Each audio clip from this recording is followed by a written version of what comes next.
the Lord touched my heart. I remember when I saw Auntie Donna's ticket situation that was going on. And as you know, I told you that I would be in social media because the Lord said, I want you to be in social media and I want you to be there to make a difference. And so before I say what I have to say concerning Auntie Donna and to continue, I want to say something. I do not apologize for the fact that I called Jamaica into a place of unity and that we come together and be as one. But I also disappointed the Lord because, you know, sometimes you get upset and sometimes people will push it to a degree where the very thing you're trying to prevent, you end up doing. And I was listening to the video that I addressed Marcia with because of her behavior. And then in the end, I got in my flesh and I said some things and I shouldn't have. And I publicly want to say I am sorry. Because as a pastor and a preacher of the gospel, we're supposed to bring peace and we're supposed to bring difference and we're supposed to bring alignment.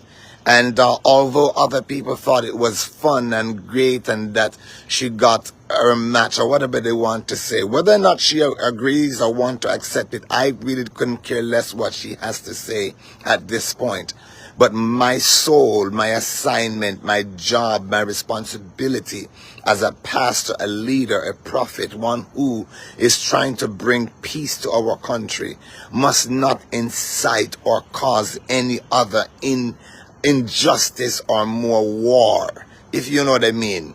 And so even though I did not say anything wrong in the beginning, but in the end, because of the way she was behaving and the level of oh my gosh, I said something subliminally and everybody understood what I was saying, and I was wrong. And I do apologize and I ask that she would forgive me for allowing a moment to bring truth and unity together, to come together, that I used that moment where Moses and my personality came out and I said a few things that I obviously hurt her. That's why she's on a campaign to try to do whatever she wants to do. But nevertheless, I believe a man that is wrong and can say is wrong is a man that you can always follow and trust. There are people who are wrong and they become wrong and strong. And God deals with me very, very clearly. Doesn't matter what I'm in. If I'm doing something and if I am wrong, he's going to correct me. And if he corrects me, I will correct it. And if I do it in the public, I'm going to correct it in the public. And if it's done in the secret, I'm going to do it in... God can trust me. I'm just that kind of person. I know when to say when I'm sorry, and I know when to say I am wrong. And because I realized she was hurt by what I said, and I was serious by what I said, my message of bringing us together as one could also be distorted or lose validity and purpose. And I am sorry to all of Jamaica and the people of God that listened to me, both Christians and alike. Although I do believe she needs to behave herself and stop and to come together and let us stop fighting each other in social media. Nevertheless, after I did that video, I went to bed and I had a vision of Auntie Donna. And the Lord showed me that there were individuals that was going to try to sabotage her name and sabotage the event.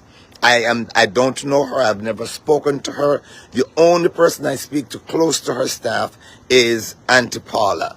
And there are times when I would want to be a blessing and she said no in times past, and I'm going somewhere with this, just track with me. And she said no, and that's fine. But this time the Lord said, I want you to purchase 10 tickets and be a blessing. I said, God, why do you want me to purchase 10 tickets? He says, this woman has been a blessing to people and her people have been a blessing to others. Now bless her people and bless her. And then she made a joke and said, Pastor, if you have 10 more tickets, bless another. But the Lord spoke to me and said, buy 11 more tickets. I said, God, why?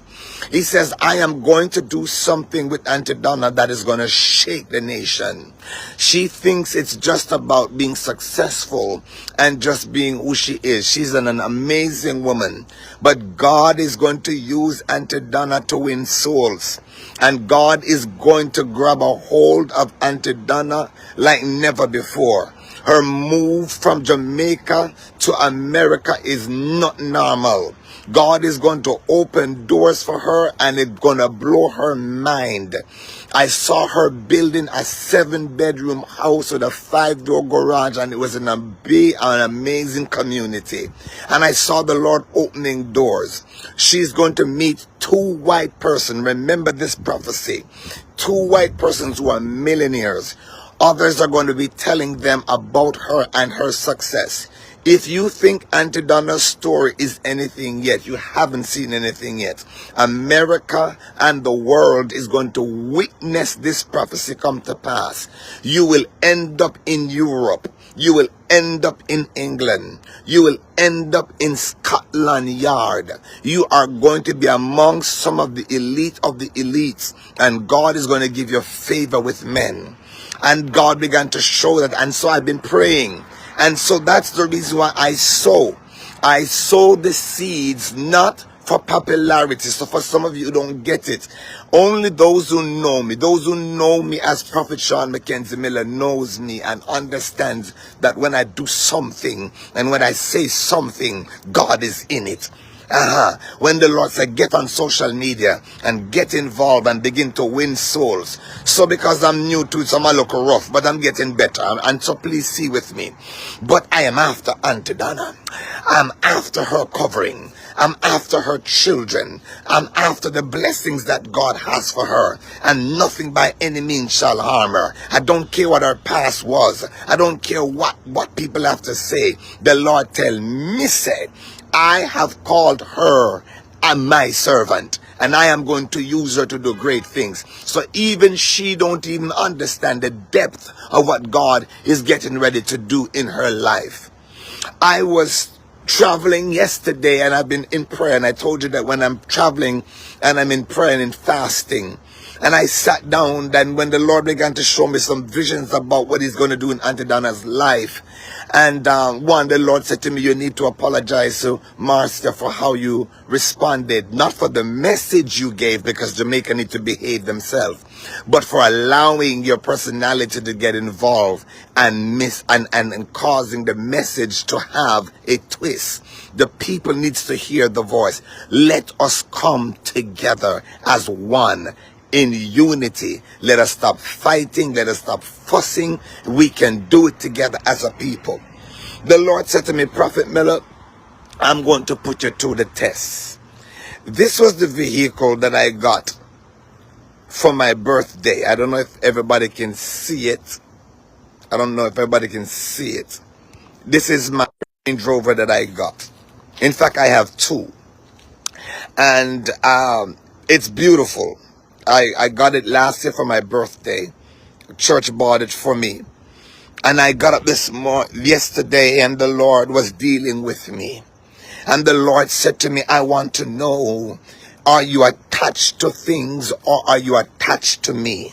He said the same way our Auntie Donna has been selfless, and she gave herself to people and things that she could. I mean, I love the thing. The thing is a bad boy.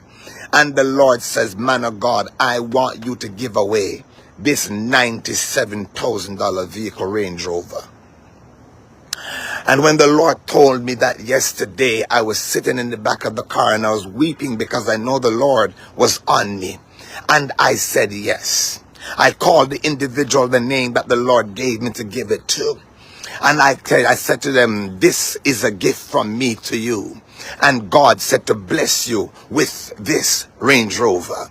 The person didn't know what to do with themselves, and I gave them the key.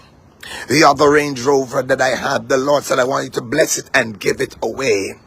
Hallelujah. And the person they were shocked out of their mind. And I said, God, what are you doing with me? He said, I am your provider. Me call you to be an example to the world that when you trust me and you put your life in my hands, I will turn things around. I will give you greater than what you've lost.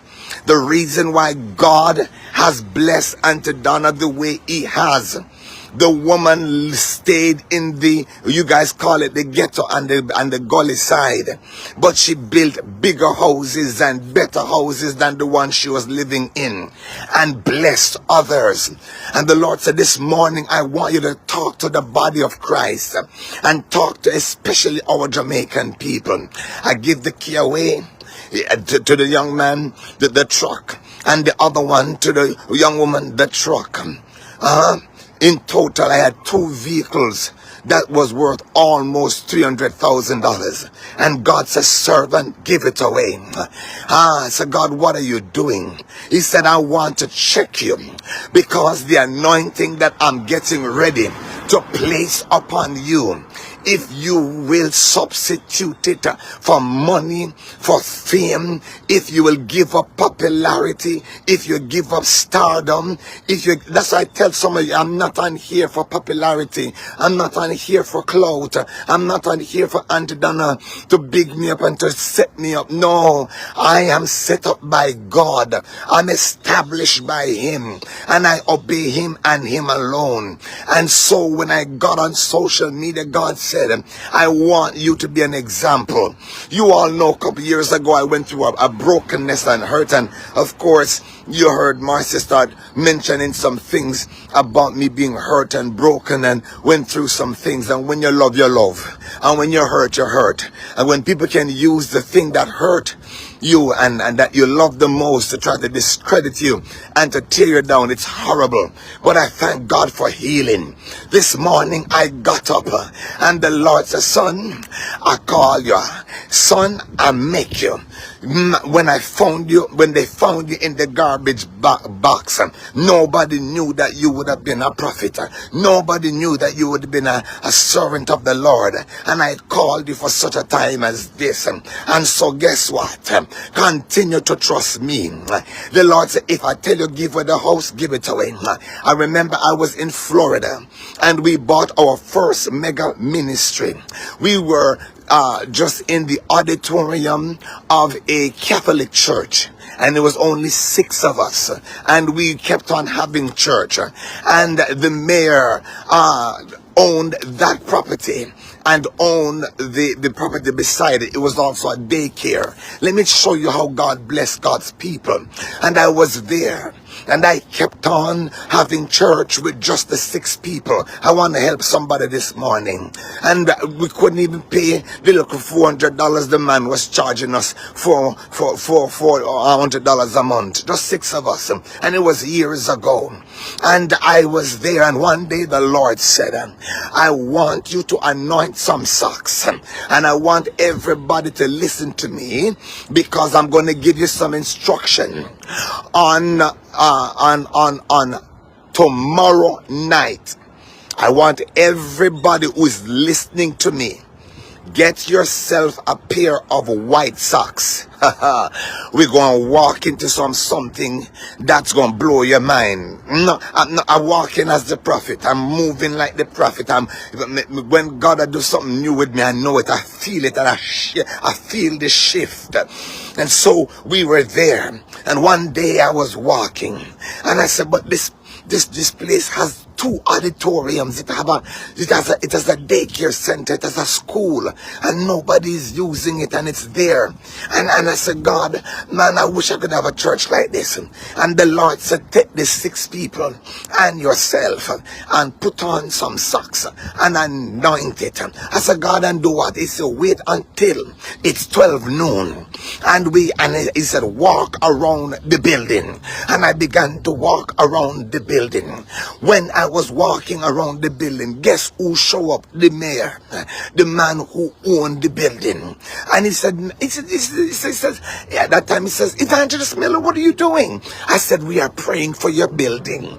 And we're praying that the Lord bless us with it and give us more favor. And he started to cry.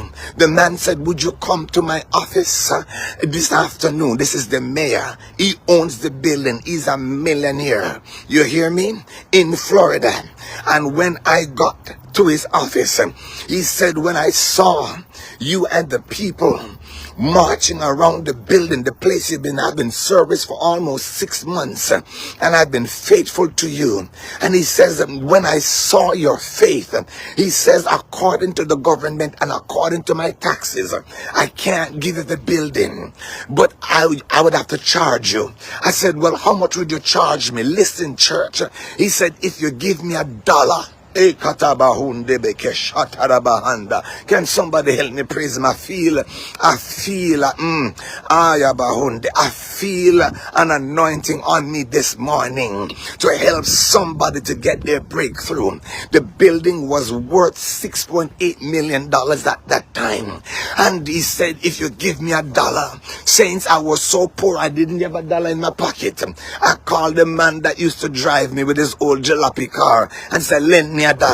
And in the mayor's office, he says, we have a program that when you can sell something even for $1 and we can write it off. I end up becoming the owner of a 1,500-seater church with its own daycare, with its own school, with its own playground and different businesses on it that could hold 120 cars on one side and 300 on the other. I didn't know what a light bill was. I didn't know what an electricity bill was.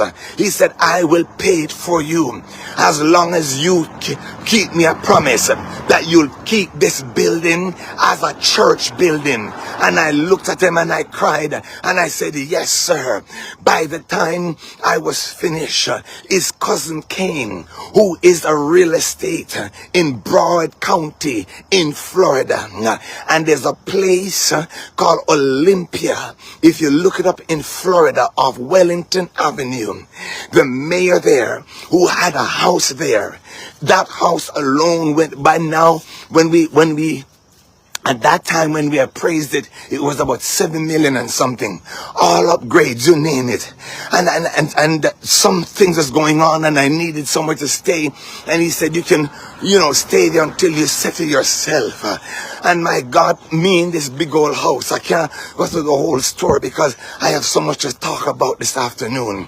And I got into the house and the Lord said, remember the socks? You remember the socks you have on and you have church now? Now what I want you to do, I want you now to use that same socks and I want you to begin to walk around the same house. Now remember, the house is new. It's not my home. I am borrowing it. I'm staying in there for a moment until we're settled. Now some Chinese people got a doctor, got the house built the way he wanted it built, and it was going to be his house because they moved him from Hong Kong to become and to do the profession that he was in. Washington, D.C. calls the man, gives him a better offer and gives him more money and told him if he moves this week, the job is his. The man upgraded the house, all kind of stuff, didn't know what to do. I was in the house. He came one day to my church and saw the presence of the Lord. I ministered to him and I told him that God is going to bless him in government and in medical, and the White House will call his name. He called me and he said, Prophet Miller, everything you said came to pass. He said, I don't know what to do. I can't sell the house because it's so expensive and the market is high. He said, would you stay in it for a year and I would pay the rent? The man, I turned around, I said, most gladly. While they were packing, his wife said to him, honey, why don't we do something for Evangelist Miller? He said, why don't we sell him the house and hold the mortgage for 30 years? You're not hearing me today, people of God. $1 million building. Now me in $1 million house with jacuzzi and pool, and because of the favor of the Lord upon my life, they turn around to bless me, and the Lord says, I'm blessing you. And so I got excited, man. And when I opened one of the garage, when I look in there was a wonderful vehicle. He said, you can keep driving that Mercedes truck. We won't need it because where we're going, we have our own drivers and private security and all of that. Saints, we lived there for about 6 months. The church started to grow. Ministry started to expand. And my God Almighty, I was not prophesying at the level I was prophesying now. And an African pastor, he's there now, came and he traveled with a friend and he ministered for me this Sunday. And while I was sitting in the chair in my nice big, $1 million church building, feeling good in myself with 6 people and we look up prayer socks, the Lord said, give the man the building. I start rebuking the devil. I look around, I call forth every demon from hell. I say, you wicked son of a you know what? Oh, you're so wicked. I don't even have papers in the country, and that even legal here. Me leave Canada and run away like thief because I didn't want to follow the will of the Lord.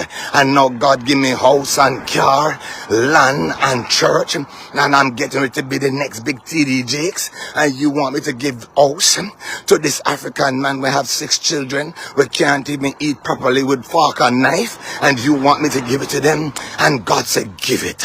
And I wept on the night. I went before the Lord, and the Lord says, if you want me to use you to the nation, I'm trying to help somebody today, and maybe you'll have a better understanding of who I am.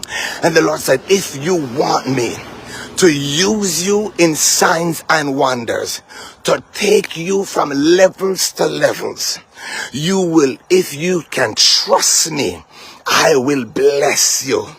I wasn't seeing and prophesying as deep as I was before, as I am now. And I said to him what the Lord said. And of course the African man said, him bowed down and he said, thank you, sir. That's all he said to him. Thank you, you are a good man. You are a good man. And as I said to him, under one condition, you do not sell this building and it must not be up for sale. And while I thought I was leaving crying because I give up the nice church, the Lord said, and the property. He has 6 children. You want what you want doing in 7 bedroom. If you're going to get yourself in a trouble, give them that. Listen to me, man. Saints, it's a long story. And I gave him the house, the car, and the church. And in 1 year, have you ever felt like God has given you something to do and you feel like you miss God? You feel like maybe it was your emotions. You feel like somebody obey you. You feel like somebody, did something to interrupt you and something wrong. You see, some of you see me online and you don't know my story.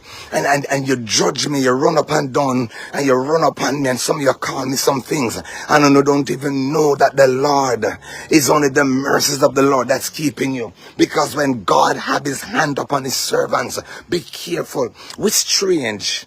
We dress different. We act different. We talk different. And God uses us differently. And at times, we may not be what you think.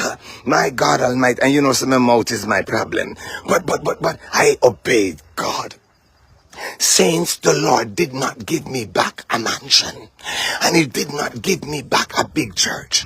In fact, the Lord took me down. He took me down.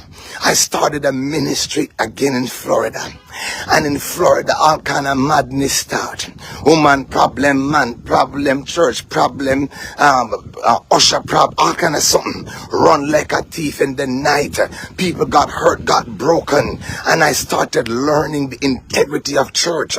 I learned that, listen to me, man, you must understand that God, my mom said to me, integrity has no elevator. Integrity has steps. You have to climb the steps of integrity to get to the top. And I did not understand it. And it's through my trials and my errors in ministry I began to learn the art of ministry. Me not have, listen, that's why I tell people, I have no shame in my game. Me not have nothing to hide. If I'm wrong, I'm wrong. And people was broken and hurting because I was an immature pastor. I was gifted. I was gifted and anointed, but my integrity was in question. Not integrity because I was a thief and a liar. Integrity to keep the things of God up. Bless you. Integrity to make sure that God's will is completed. Integrity to keep living on the promises of God. To trust the Lord alone, not on people. Visit the poor. Visit the sick. Feed the poor. Be a man of your word. And a word must be what you believe and what you stand on, and everything you believe must be so. I learned some things in ministry that Bible school couldn't teach me. I learned some things through my trials and error that Bible school couldn't teach me. It was the integral experience of going through what I went through that taught me how to effectively pastor and lead people. And that is the reason why I'm so rough and tough, especially upon those that I love, because I do not want you to make the same mistakes I made. Fell in love with a young lady in Jamaica, and things fell apart, and they went and they take the news the wrong way and nearly destroyed me. Almost 3 years ago, and I decided I was going to take my life. It was so much, it was so wicked. And God said, you try killing yourself before and it never worked. They tried killing you and it never worked. 20 surgery nearly kill you and it never work. And you think you gonna kill yourself now because people lie and tell lie and you gonna work. The devil is a liar. I brought you here and I'm not taking you out of here until you raise the dead. I'm not taking you out of here until you shake Jamaica. I'm not taking you out of here until diplomats call you, until political men and women call you, until you have sphere of influence in government, until school systems bow. There is a few in Sardis who have not defiled their garment. Somebody today, you might feel as if God is stripping you, but God says no.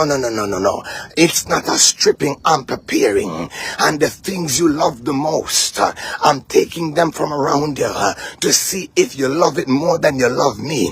Because if you love me more than them, when I bless you with 5 Range Rovers, it won't be a problem. When I bless you with 3 mansions, it won't be a problem. When I bless you and I tell you to do what I call you to do, it won't be a problem. I am speaking to 1 or 2 of you today that is listening to me.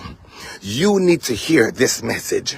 You may be wondering, God, why are you testing me like this? What is it have I done? Why are you pulling on me so much?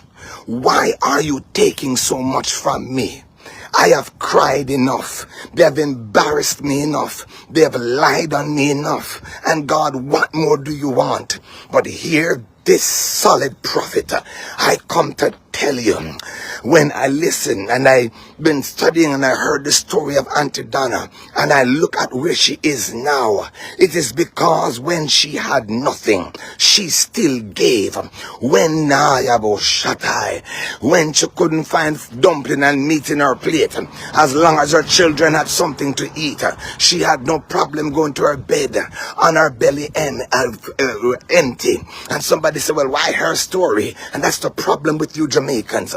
The Lord is using this woman's story in front of us, Jamaica. He's trying to teach Jamaica and the world a principle that kindness, love, forgiveness, restoration, peace, unity, oneness will bring us greatness. It will bring us to great people. It will take us to great places. You do not know what is ahead of you. Be careful of the people you treat now. Tomorrow you might need them. Watch how you talk about people today. It's the same hands that might feed you. Many of you who try to I don't know the story, and I really don't care to know the story, whether it's good or bad. The Bible said love covers a multitude of sin. The word of God says, as a man thinketh in his heart, so is he. Out of the abundance of the heart, the mouth speak. And I come to tell everybody, there is nothing I have that God can't have. He can take my body. He can take my money. He can take my car. He can take my voice. He can take my preaching. He can take my school of ministry. He can take my businesses. He can take my wife, my children, whenever them come, and I hope they come soon. That God can take them. He can bring me into a Job experience, as long as it is for his glory. Many of you are so evil and mean and wicked and perverse because of money and greed. Come on, man. Money is not a problem, you know. The Bible says it is the love of money that is the root of all evil, because the Bible says money answereth all things.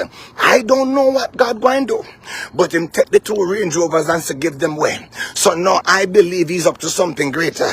And if he never give me something greater, my faith still looks up to him. I trust him in the valley. I trust him on the mountaintop. I trust him when I have. I trust him when I don't. I trust him when I'm sick. I trust him when I'm healed. I trust him when I'm frustrated. I trust him when I'm unhappy. I trust him when they talk about me. I know, sometimes my mouth can't get to it, but I'm going to keep praying for him.